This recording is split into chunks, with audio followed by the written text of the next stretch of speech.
Γεια σας. Χρήστος από το κανάλι CGL Entertainment, το κυπριακό κανάλι που ασχολείται αποκλειστικά με video games και με τον κινηματογράφο. Αν είναι η πρώτη φορά που επισκέπτεται το κανάλι μας, κάντε μια εγγραφή, κλείστε το καμπανάκι για να ειδοποιήσετε για τα βίντεο μας. Ανεβάζουμε βίντεο 2 φορές τη βδομάδα. Σήμερα θα ασχοληθούμε με τον φίλο μου τον Τάσο για ένα θέμα το οποίο όταν ήμασταν λίγο πιο μικροί, στο gaming βασικά, ήταν λίγο εξωπραγματικό. Βασικά για το virtual reality, το VR.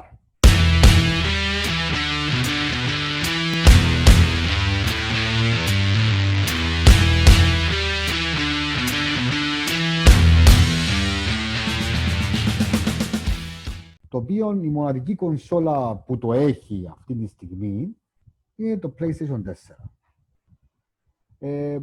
Εγώ προσωπικά έχω κάποια αλφα εμπειρία με το VR, αλλά περισσότερη εμπειρία την έχει ο μάστρος του gaming, όπως ξέρετε, ο Τάσος. Εγώ να πω λίγα έτσι λόγια πώς μου εφάνηκε εμένα και μετά δώσω την πάσα στον Τάσο να μας πει πιο λεπτομερές το review του. Όταν το πήρα το VR εγώ, περίμενα και λίγο καλύτερη ανάλυση στο που βλέπεις βασικά, αλλά εκείνο που μου την χάλασε, που μου την έσπασε εμένα για το VR είναι ότι είναι φάση, έχει πάρα πολλά σύρματα. Πρέπει για να το ενώσω για να το συνδέσω, θυμάμαι με το PlayStation, έκανα μισή ώρα, διότι δεν ήξερα να που πρέπει να κάνω. Τελικά κατάφερα τα. Τα σύρματα είναι πάρα πολλά. Πρέπει να έχεις αρκετά μεγάλο χώρο γύρω σου για να μπορείς να απολαύσεις το VR. Πρέπει να προσέχεις πάρα πολύ. Εγώ έχω προσωπική εμπειρία, έπαθα ατύχημα εγώ με το συγκεκριμένο τρόπο παιχνιδιού. Δεν ξέρω αν ο φίλος μου Τάσος συμφωνεί ή διαφωνεί. Τάσο, πάσα σε σένα. Λοιπόν, γεια σας από μένα. Λοιπόν, φίλε Χρήστο, όπως είπες, είναι η μόνη κονσόλα που έχει virtual reality. Εννοείται υπάρχει στο PC το Oculus Rift και το HTC Vive στα κινητά, που είναι με πολύ καλύτερη ανάλυση από αυτήν του PlayStation, το VR. Όμως, για ανθρώπους που φορούν γιαγιά, σαν εμένα, Ναι. δυστυχώς δεν μπορείς με το Oculus Rift και το HTC Vive. Ενώ η Sony έχει κάνει το VR, μπορεί να κάνεις adjust το helmet που φορείς, να είναι πιο friendly. Είναι πολύ υπέρ της Sony το συγκεκριμένο, διότι αντιλαμβάνεστε με εκατομμύρια κόσμο που φορεί γιαγιά. Όπως είπες λοιπόν, το virtual reality γενικώς ήταν, όταν ήμουν πιο μικρός εγώ, το Χρήστος και άλλοι πολλοί, ήταν όνειρο για μας να δούμε το παιχνίδι. Λέγαμε, να κάνουμε μέσα στο παιχνίδι και εγώ. Και εντάξει, ήμουν επιφυλακτικός, δεν το πήρα μόλις κυκλοφόρησε, από την αλήθεια. Περίμενα να φτηνήσει. Όταν το πήρα, η πρώτη μου κακή εμπειρία, όπως είπε ο Χρήστος, ήταν απίστευτα πολλοί σύρματα. Δηλαδή, εκνευρίστηκα. Είναι εκνευρίστηκες που να το στήσεις, να το συνδέσεις. Έκανα μισή ώρα μόνο για το βάλω πάνω. Έβαλα το HDMI το ένα λάθος, μετά δεν έδειχνε η οθόνη, μετά ξανά το άλλο ξανά. Το ίδιο είναι ακριβώς, ώσπου να καταλάβω το πρέπει να κάνω. Λοιπόν, εντάξει, μετά όταν το καταφέρεις και το ενώσεις, να πούμε πως πρέπει να έχεις πολύ, όχι μόνο χώρο αρκετών, και καθαρό μπροστά από την κάμερα του PSVR. Γιατί αν έχεις κάποια πράγματα άλλα και τα βλέπει η κάμερα μέσα, θα έχεις πολλές παρεμβολές στα παιχνίδια.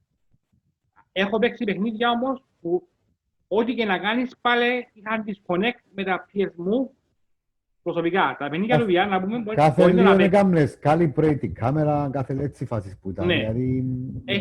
Να πούμε έτσι πως τι γίνεται. Μπορεί να παίξεις σχεδόν, βασικά μπορεί να παίξεις όλα τα παιχνίδια και με το μοχλό του PS4. Ναι. Αλλά υπάρχουν και τα PS Move που είναι πιο... βολεύουν περισσότερο σε κάποια παιχνίδια. Να πούμε επίσης πως δουλεύουν και του PS3 τα PlayStation. Που είχε το PlayStation, είχε ένα PlayStation 3 Είχε αυτά τα controller, Ναι. τώρα βγήκα στη νέα, αλλά η τεχνολογία είναι η ίδια. Δηλαδή, αν έχεις τα παγιά, δεν χρειάζεται να αγοράσεις νέα, γιατί επίσης είναι πανάκριβα. Να πούμε αυτό, δεν ήξερα γιατί η Sony το έκανε έτσι. Μιλούμε για 90€ δύο controller. Λοιπόν, να πω έτσι, να πούμε για το σχεδιασμό του VR. Όπως είπαμε στην κεφαλή, όταν το βάλεις, εντάξει, δεν είναι τόσο βαρετό, αλλά νιώθεις τα σύρματα που σε τραβούν. Πώς να το πω. Όπως είπαμε, πρέπει να έχεις χρόνο αρκετό, καθαρό, να το κάνεις μετά. Το setup του μετά είναι εύκολο σχετικά. Δηλαδή να κάτσεις μες στο κέντρο. Κανένας δεν μπορεί να κάνει setup ακριβώς. Από την αλήθεια, για να παίξεις VR όπως πρέπει να έχεις μόνο μία οθόνη μπροστά της τηλεόρασης σου, τη κάμερα και το VR. Και μια καρέκλα. Τίποτε άλλο να είναι. Έναν τεράστιο δωμάτιο, χωρίς έπιπλα, χωρίς τίποτε. Μόνο με μια καρέκλα. Βασικά για τα κυπριακά σαλόνια το VR δεν κάνει. Τώρα έχω να σου πω. Που έχει το τραπεζάκι η μάνα μας δεξιά, το άλλο τραπεζάκι αριστερά, η πολυθρόνα, ο παναπές. Αυτούς που, φίλε Χρήστο, έχουν την οικονομική δυνατότητα από ξεχωριστό gaming, ειδικά για το VR, εντάξει. Λοιπόν, να πούμε έτσι λίγο για κάτι που με χάλασε εμένα. Ναι. Η ανάλυση του είναι 1080p. Ναι. Όμως, όταν δείτε 1080p κανονικά στη τηλεόραση, 1080p στο VR, η διαφορά είναι από την κίνηση του ουρανό. Δηλαδή, μιλούμε κάποια παιχνίδια ειδικά στο VR έχουν τόση θολούρα, είναι τόσο μπλάρι στα αγγλικά που το λένε, έχουν θολούρα που σε ζαλίζει χωρίς καν να παίξεις. Δεν είναι καθαρό. Δεν είναι καθαρό. Δηλαδή, τα άλλα που είναι πιο ακριβά, το Oculus, το Rift και το HTC, η ανάλυση τους είναι πολύ πιο καθαρή και γι' αυτό ίσως δεν ζαλίζει τόσο όπως το VR. Τώρα που μίλησα για ζάλι, να πω πως το VR δεν είναι για όλους. Έχει μεγάλο ποσοστό πληθυσμού που μπορεί να βάσει από επιληψία, να ζαλίζεται εύκολα. Συγκεκριμένα, όπως είπε ο Χρήστος, είχε ένα ατύχημα. Ξέρω ανθρώπους που έκαναν εμετών. Εγώ συγκεκριμένα είχα παίξει ένα παιχνίδι χώρο μικρό, το Here They Lie, αν το ξέρετε κάποιοι. Δεν ήξερα πως ευτυχώς είχε control μετά που τα έφτιαξα στα settings, γιατί είχε τη δυνατότητα να γυρίσει το κεφάλι σου δεξιά-αριστερά και να γυρίσει κανονικά να γυρίσει μέσα στο παιχνίδι. Όμως αυτό ζάλιζε τόσο πολύ που μιλούμε. Εγώ σχεδόν να κάνω μετό. Ευτυχώς κοίταξα settings μες στο Google, κοίτα πώς μπορεί να το φύγεις και να κάνεις πιο ελαφρύ την αίσθηση που έχει στο παιχνίδι, πιο χαλαρή. Όμως επαναλαμβάνω, η Sony πιστεύω δεν ήταν έτοιμη για VR. Δεν ήταν έτοιμη για αυτή η γενιά το VR. Δηλαδή, να σου πω κάτι, ρε Τάσο, να πω κάτι στο συγκεκριμένο. Είναι θέμα αν δεν ήταν έτοιμη, αλλά η Sony εκμεταλλεύτηκε, πήγε να το εκμεταλλευτεί, ότι ήταν η μοναδική κονσόλα, μοναδική gaming κονσόλα που θα έβγαζε το VR. Είχε, μπορώ να πω, εντάξει, δεν ήταν η μεγάλη επιτυχία, δηλαδή, αλλά είχε πάρα πολλές χιλιάδες που το είχαν αποκτήσει το VR. Εμένα αυτό που με χάλασε είναι αυτό που είπες εσύ, δηλαδή, εγώ σε κάποια φάση είχα έναν ατύχημα, εντάξει. Όπως έπαιζα, πήγα να γυρίσω, χτύπησα πάνω στον καναπέ και έπαιζα κάτω. Αντιλαμβάνεστε ότι επειδή είναι, μπαίνεις μέσα και δεν βλέπεις, βλέπεις ότι είσαι στο παιχνίδι. Απλά ακόμα να καταλάβεις. Ναι, χάνεις επαφή με το περιβάλλον. Αν έχει τραπεζάκι δίπλα σου, το βλέπεις εσύ βλέπεις το παιχνίδι. Και πολλοί, ας πούμε, που κάποτε παίζει ο γιος μου, ήταν πολλές φορές που έβλεπε από την αντίθετη πλευρά της τηλεόρασης και έπαιζε από εκεί. Δηλαδή, αν τα παίζει από εδώ, έπαιζε έτσι. Έπαιζε από εδώ. Δεν έχει αίσθηση του περιβάλλοντος. Και γι' αυτό μπορεί να έχει ατυχήματα και σε κάποια φάση, ναι, και εγώ ζαλίστηκα. Δηλαδή, όπως τα έκανα έτσι, ας πούμε, πού είμαι, ας πούμε, πού τη φάση. Δεν κάνει για όλους, για κάποιους που μπορεί να πάθουν επιληψία, όπως είπε ο φίλος Τάσος, να ζαλιστούν και να χτυπήσουν. Συνεχίζε, Τάσο.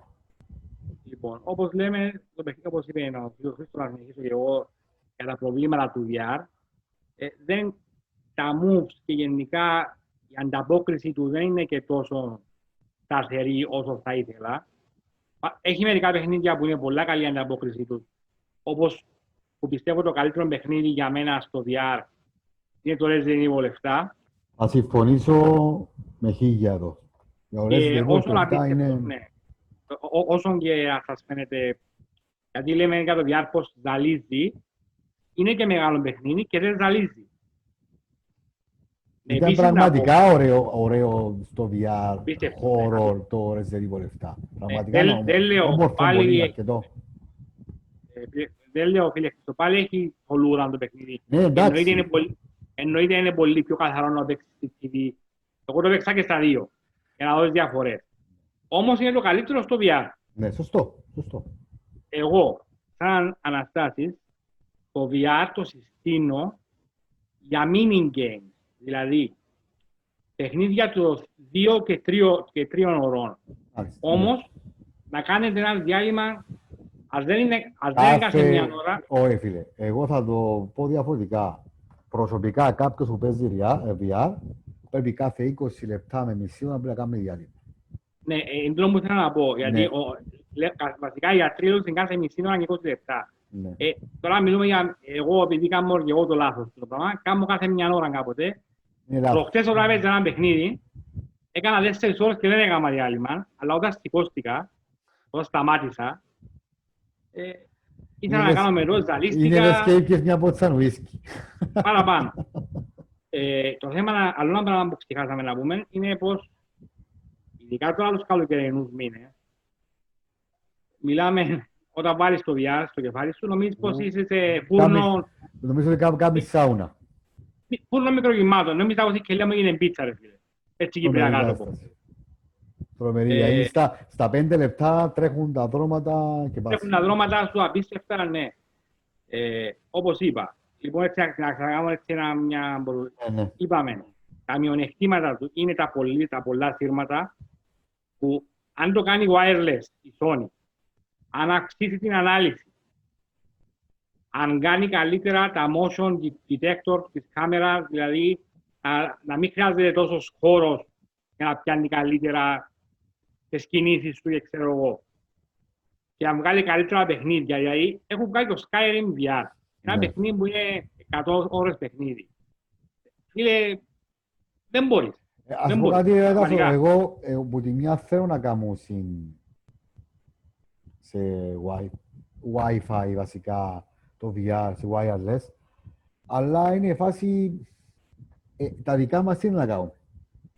Δηλαδή, πιάμε το δώσα λεφτά, ας πούμε, είναι σαν να... Τι να κάνουμε, να μείνουμε στην κάσα, όπως λέμε, ή θα la πουλήσουμε. Γιατί, να πουλήσεις πόσα. Οι τιμές έχουν πέσει τώρα, δηλαδή είδα 150 εκτές μαζί με 8 παιχνίδια που το πουλούσα αυτή. Και με εγγύηση και μάλιστα να πούμε πως τώρα δεν υπάρχει version 1, είναι μόνο το version 2. Ναι. Το έχει δημιουργηθεί λόγω των 4K τηλεοράσεων. Το πρώτο, επειδή μετά από πολλά σύρματα το VR. Ένα λεπτό να δείξουμε κάτι δάμε ρε φίλε. Το VR πως είναι βασικά και τα moves. Τα moves αυτά είναι τα ακριβά κιόλας. Είναι τα ακριβά του ναι. Εντάξει. Απλά για να δει ο κόσμος στο περίπου. Ναι, περίπου πλόκες. Ναι. Και όπως λες, αν στο νέο PlayStation, το PS5 από ό,τι άκουσα, δεν είπασαν κάτι για νέο VR. Και μάλιστα διάβασα κάποια λόγια πως μπορεί να αφήσουν αυτόν το VR. Δεν ξέρω, εμένα πάντως, δεν ξέρω, έχω παίξει να πω πως το VR για λάτρεις στο horror games είναι στο στοιχείο σου. Είναι το στοιχείο μου εμένα, έχω παίξει το Exorcist Legion, μιλούμε για εξορκιστή, μιλούμε βασούσα το σταυρό και μπορούσαμε στο σπίτι, μιλούμε για φόβο όμως, και το paranormal activity. Το VR που ταιριάζει πολλά στα horror games. Τώρα μαζί με σπάσα ανώτα φιλοσματάσω για το επόμενο βίντεο που θα κάνουμε για ειδικό αφιέρωμα για horror games. Ναι. Που είναι ένα από τα αγαπημένα του φίλου Τάσου. Τέλειωσε με το VR, φίλε Τάσο. Ναι, με το VR όπως είπα, Έχει και παιχνίδια πολύ ωραία platform, όπως το Astrobot. Ναι, άρεσε μου πολύ γίνο. Άρεσε μου Κάτι πάρα έχουν πολύ. τρελαθεί. Άρεσε Θεωρείται μου. από τα καλύτερα παιχνίδια. Άρεσε μου, ρε φίλε. Το Super Hot, αν Ναι. το έχεις δοκιμάσει. Έπαιξε το γιο μου, τέλειωσε το 4 φορές. Μα παρακαλώ. Το Iron Man. Ναι. Είναι μικρό να άκουσα, αλλά εντάξει. Το συστήνω το Iron Man, διότι νιώθεις Τον Doom, ότι είσαι ο Iron Man. Υπάρχει τον Doom που είναι ξεχωριστό campaign από τον Doom της κανονικής κονσόλας.